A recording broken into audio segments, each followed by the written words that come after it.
Right now, you're making choices to keep watching, to sit still, to agree or disagree.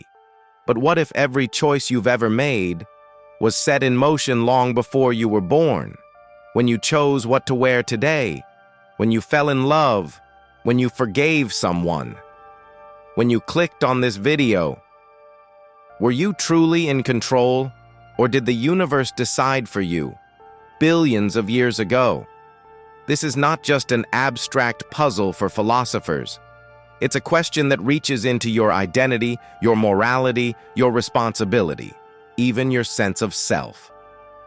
Tonight, we're diving into one of the deepest and most unsettling debates in philosophy: free will versus determinism. And by the end of this video, you may never think about your choices the same way again.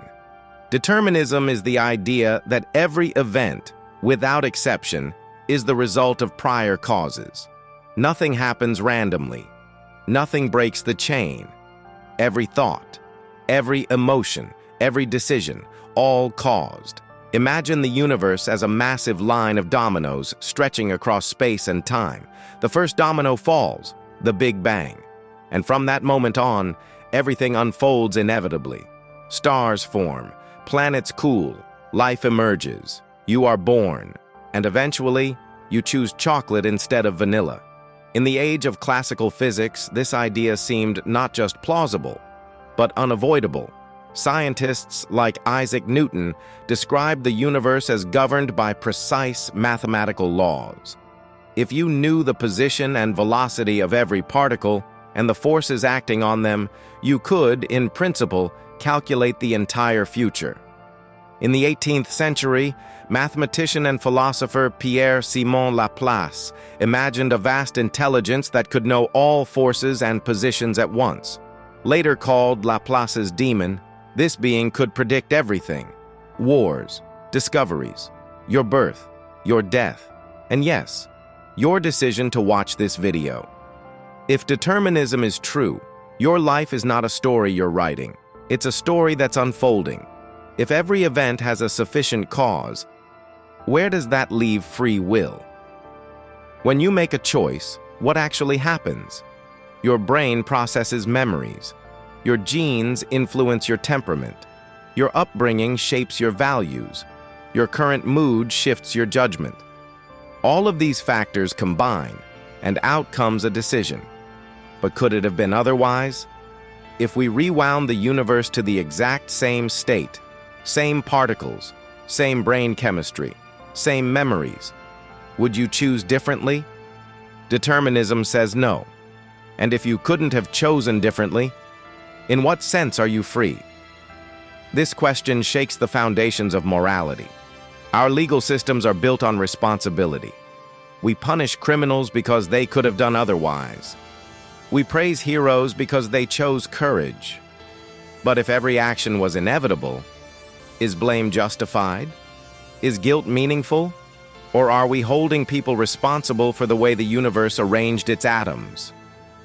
Some philosophers called hard determinists argue exactly that. They claim free will is a powerful illusion, one evolution gave us because it helps us function socially. But illusions can feel very real. Just because something feels free doesn't mean it is. In the 1980s, neuroscientist Benjamin Libet ran an experiment that stunned philosophers. Participants were asked to flex their wrist whenever they felt the urge, while their brain activity was monitored. What he discovered was startling. A burst of brain activity, called the readiness potential, appeared before participants reported consciously deciding to move. In other words, the brain initiated the action before conscious awareness kicked in. Your brain may decide before you do. More recent experiments have pushed this even further. Using fMRI scans, researchers have predicted simple decisions several seconds before subjects became aware of choosing. So what does that mean? Is consciousness just narrating events after they've already been set in motion? Are you the driver or just the spokesperson? Some argue that conscious will is like a press secretary, confidently explaining decisions it never actually made. If neuroscience is right, the feeling of choosing might be the final step in a process that began unconsciously. But not everyone accepts this bleak conclusion. Some philosophers argue that the debate itself is based on a misunderstanding. This position is called compatibilism, the idea that free will and determinism can coexist. One of its most famous defenders was David Hume. Hume argued that freedom doesn't mean being uncaused, it means acting according to your desires, without external coercion. If someone forces you at gunpoint, you're not free. But if you act according to your own motivations, even if those motivations have causes, that's enough. Freedom isn't about escaping causality, it's about expressing who you are. When you choose coffee because you want coffee, that's your character, your preferences, your reasoning at work, and even if those have causes, they're still yours. Under compatibilism, freedom isn't randomness. Freedom isn't magic. Freedom is self-expression within causation. Science can explain the mechanism, but responsibility survives because actions still flow from the person. Some people think quantum mechanics saves free will. At the subatomic level, events appear probabilistic rather than strictly determined. But randomness doesn't equal control. If your decisions were influenced by quantum randomness, that wouldn't make them free. It would make them unpredictable. And unpredictability is not the same as authorship. Randomness doesn't rescue free will. It just replaces inevitability with chaos. Maybe we've been asking the wrong question. Instead of asking, are we metaphysically independent of physics? We might ask, what kind of freedom do human beings actually need? Do we need to be uncaused? Or do we simply need the capacity to reflect on reasons, deliberate between options, imagine alternatives, learn from mistakes, change over time? Even if your brain follows physical laws, you are your brain. The laws of physics aren't a prison surrounding you. They are the structure that makes you possible. The universe produced stars. Stars produced elements. Elements produced life. Life produced minds. And now the universe, through you, questions itself. Maybe that reflective capacity is the freedom that matters.